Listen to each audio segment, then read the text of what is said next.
everyone, welcome to Botany Insider. As you all know, हम एक 45 days की series हमने स्टार्ट की है. आज हम डिस्कस करेंगे जितनी भी साइकिल्स होती हैं फोटोसिंथेसिस के अंदर. पहले हम एक ओवरव्यू लेंगे फोटोसिंथेसिस का और सारी साइकिल्स का ओवरव्यू. फिर हम सारी साइकिल्स को एक कंपैरेटिव एनालिसिस के बेसिस पे स्टडी करेंगे. और जैसे हम बाकी वीडियोस में, इसमें भी हम एंड में एक प्रीवियस ईयर क्वेश्चन को सॉल्व आउट करेंगे. राइट. अगर हम फोटोसिंथेसिस की बात करें इन सिंपल मैनर, फोटोसिंथेसिस का मतलब होता है कि हम फोटो प्लस सिंथेसिस को समझेंगे. Photo means light, synthesis means किसी चीज का बनना. सो फोटोसिंथेसिस का मतलब in very very simple and very very lemon languages कि जिस प्रोसेस के थ्रू प्लांट्स अपना फूड प्रोड्यूस करते हैं. राइट. जब हम फोटोसिंथेसिस के रिएक्शंस को स्टडी करते हैं, सो फोटोसिंथेसिस दो रिएक्शंस के थ्रू होता है. पहला reaction is the light reaction, दूसरा रिएक्शन होता है डार्क रिएक्शन. लाइट रिएक्शन के अंदर एक मैकेनिज्म फॉलो होता है जिसे बोलते हैं जेड स्कीम. जो भी प्रोडक्ट जेड स्कीम में बनेगा जिसके अंदर NADPH और ATP बनता है, ये प्रोडक्ट्स डार्क रिएक्शन के अंदर यूज होंगे. डार्क रिएक्शंस को हम लाइट इंडिपेंडेंट रिएक्शन भी बोलते हैं. लाइट इंडिपेंडेंट रिएक्शन क्यों? बिकॉज जो रिएक्शंस डार्क में होने हैं वो लाइट की प्रेजेंस या एब्सेंस पे डिपेंड नहीं करते, वो सिर्फ लाइट रिएक्शन के प्रोडक्ट्स पे डिपेंड करते हैं. सो इसीलिए हम इसे डार्क रिएक्शन या लाइट इंडिपेंडेंट रिएक्शंस बोलते हैं. लाइट इंडिपेंडेंट रिएक्शन के अंदर हमारी जो नॉर्मल साइकिल होती है उसको हम C3 साइकिल का नाम देते हैं. C3 cycle means your Calvin cycle.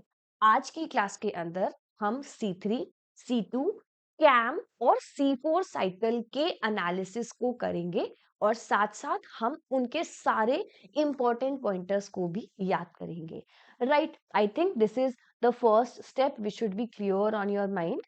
अब अगर हम डार्क रिएक्शन की बात करें, डार्क रिएक्शन के अंदर हमारे पास C3 साइकिल होती है. C3 साइकिल को हम कैल्विन साइकिल का भी नाम देंगे. राइट. इसको हम C3 साइकिल क्यों बोलते हैं? बिकॉज जो फर्स्ट स्टेबल प्रोडक्ट होता है इस साइकिल के अंदर वो एक 3 कार्बन कंपाउंड होता है. प्लांट्स नॉर्मल सिनेरियो के अंदर जिस वक्त प्लांट्स के पास कोई भी स्ट्रेस नहीं है, कोई भी अनफेवरेबल कंडीशन नहीं है, तो हमारी C3 साइकिल ऑपरेट होगी. लेकिन अगर प्लांट के पास कार्बन डाइऑक्साइड की कॉन्सेंट्रेशन कम है, अब यहाँ पर एक इंपॉर्टेंट फैक्टर और आता है जिसको हम रुबिस्को बोलते हैं. ये एक एंजाइम है, it is the most abundant enzyme on earth. Rubisco enzyme के अंदर हमारे पास first major thing to remember is कि रुबिस्को के पास दो डिफरेंट मॉलिक्यूल्स की सेम एफिनिटी होती है. मतलब ऑक्सीजन और कार्बन डाइऑक्साइड, रुबिस्को एंजाइम दोनों मॉलिक्यूल्स के साथ इक्वल अफिनिटी से बाइंड कर सकता है. अगर ज्यादा कॉन्सेंट्रेशन ऑक्सीजन की होगी सो रुबिस्को ऑक्सीजिनेज की तरह वर्क करेगा.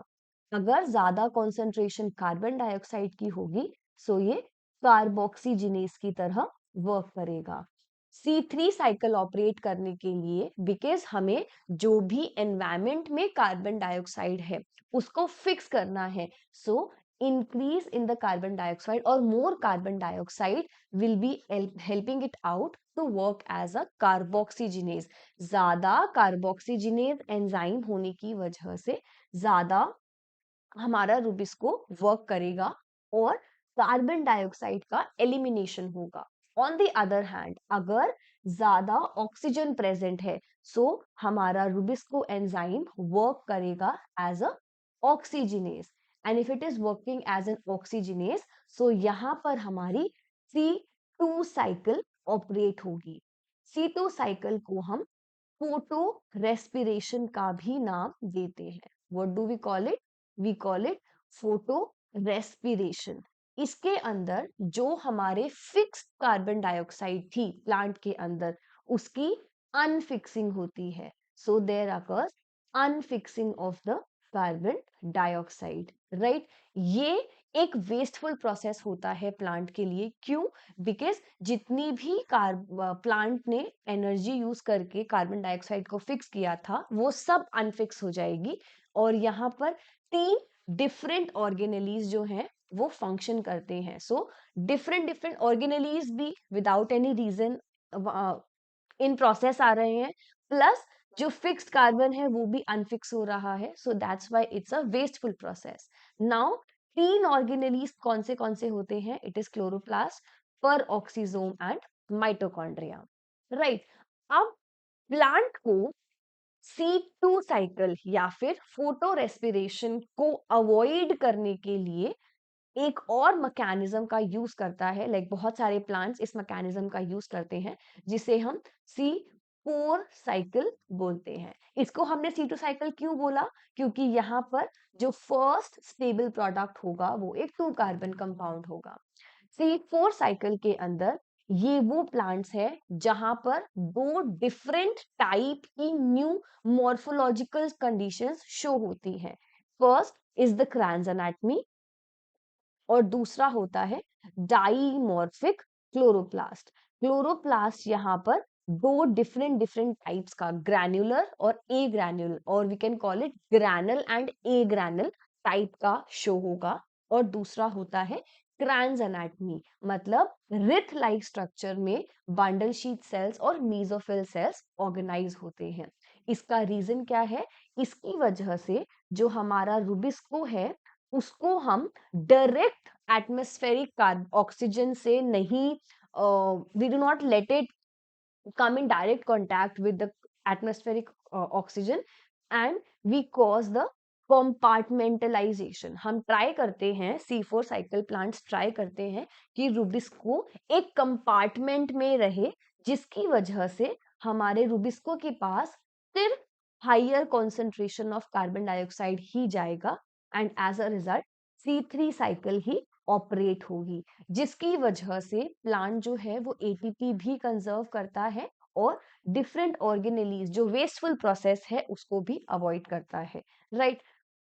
इन एडिशन टू दैट हमारे पास एक और साइकिल होती है जिसे हम कैम पाथवे बोलते हैं। जो कैम पाथवे होता है ये मेजरली उन प्लांट्स के अंदर शो होता है जहां पर स्कोटो एक्टिव स्टोमेटास होते हैं। What do you mean by scoto active stomatas? So वो सारे स्टोमेटास जो रात में एक्टिव होते हैं उन्हें हम स्कोटो एक्टिव स्टोमेटास का नाम देते हैं, राइट? सो कैम पाथवे के अंदर स्कोटो एक्टिव स्टोमेटा होता है, जिसकी वजह से स्टोमेटास जो है वो रात में ओपन होगा। रात में ओपन होने की वजह से जो हमारा पाथवे एक सिंगल फेज में कंप्लीट होना था वो 2 डिफरेंट फेज में कंप्लीट होगा।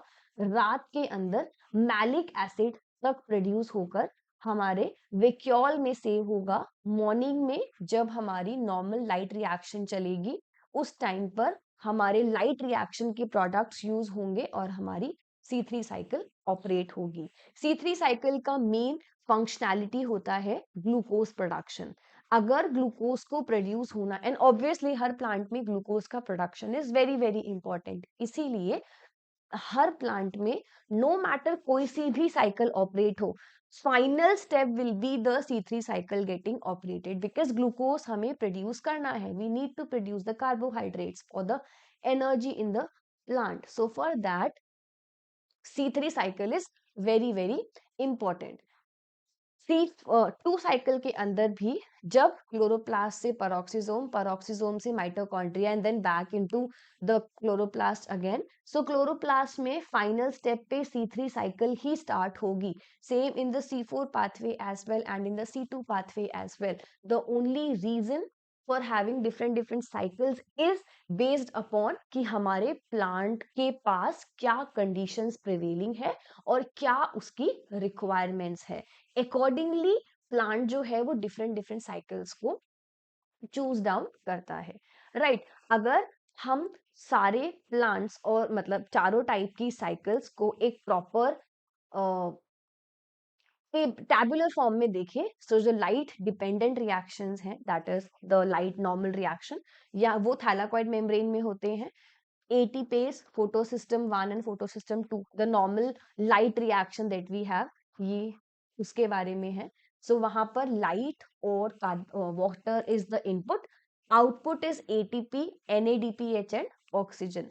ऑक्सीजन का जो फंक्शनैलिटी है वो एक, या फिर ऑक्सीजन का जो लिबरेशन है वो एक स्पेसिफिक प्रोसेस से होता है। If you can recall that, comment down in the chat section कि किस प्रोसेस के थ्रू ऑक्सीजन का फॉर्मेशन होता है या ऑक्सीजन का लिबरेशन होता है हमारे फोटोसिंथेसिस के अंदर।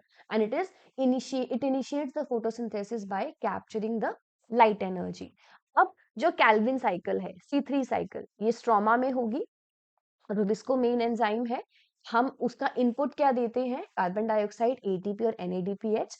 आउटपुट क्या होता है? Glucose, ADP and NADP plus, right. और यहाँ पर C3 साइकिल के अंदर जो मेन पाथ, ये जो है ये एक मेन पाथवे है for the carbon fixation.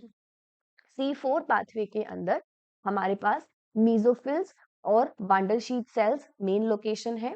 Main enzyme जो है वो PEP कार्बोक्सिलेज है। PEP stands for phosphoenol pyruvate carboxylase. Input क्या होगा? कार्बन डाइऑक्साइड और ATP। आउटपुट क्या होगा? एक 4 कार्बन कंपाउंड, इसीलिए हम इसको C4 पाथवे बोलते हैं। Then it reduces the photorespiration in the high temperature. CAM pathway के अंदर मीजोफिल सेल्स लोकेशन होगी। PEP कार्बोक्सिलेज जो है वो इनपुट, वहां पर इनपुट जो है वो CO2 in the night and ATP, because CAM pathway है, सो यहाँ पर स्कोटो एक्टिव स्टोमेटास होंगे। आउटपुट क्या होगा? ऑर्गेनिक एसिड और CO2। Then it adapts to the arid condition by temporal separation. Then last is photorespiration. So ये chloroplast, peroxisome और mitochondria. आप इसका निमोनिक्स CPM याद रख सकते हैं, राइट। रुबिस्को जो है वो ऑक्सीजनेस एक्टिविटी शो करेगा यहाँ पर। Input CO oxygen and RUBP, output जो होगा वो CO2 और PGA। ये inefficient process है by which is triggered by the oxygen competition with the CO2। हमने अभी डिस्कस किया था कि रुबिस्को जो है वो शो करता है ऑक्सीजन और कार्बन डाइऑक्साइड के लिए इक्वल अफिनिटी। सो अगर इक्वल अफिनिटी होगी, सो इसीलिए डिपेंडिंग अपॉन किसकी कॉन्सेंट्रेशन ज्यादा है तो ऑक्सीजनेस या कार्बोक्सीजनेस की तरह रुबिस्को अकॉर्डिंगली वर्क करेगा, right. So this was about the key differences, analytical things, or anything that you want to revise for the C3, C4, CAM and photorespiration. I've tried to jot down everything possible. अब एक question है जो recent years में आया था. Following are the statements regarding the C2, C3, C4 and CAM metabolism in the plants. First option है, in the C3 plants, a molecule of 3-phosphoglycerate formed during the carboxylation phase is utilized for synthesis of sugars, fatty acid and amino acid. Second is saying that during the C2 cycle, glycine is transported from the peroxisome to mitochondria and glycerate is transported from the peroxisome to chloroplast. Third option is saying the concentration of CO2 in the bundle sheath cell of C4 plants is several fold lower than the external atmosphere. And last, stomata of the CAM plants open at night. Question में पूछा है the combination of correct statement. अब अगर हम smart play करें, सबसे छोटा option option 4 है, that the stomata of CAM plants open at night. Is it a correct statement? Yes. CAM plants के अंदर स्कोटो एक्टिव स्टोमेटास होते हैं और जो रात में ओपन होते हैं, that means D option is correct.